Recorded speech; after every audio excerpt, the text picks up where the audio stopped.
Hapunan, gabihan.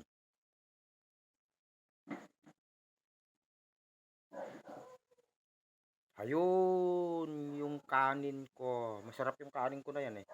Kaya lang malambot yan, saka mabango eh. Kaya lang kaka-FB na sunog. Type ko naman yung sunog, kaya lang medyo nasobra. Galunggong, paksiw,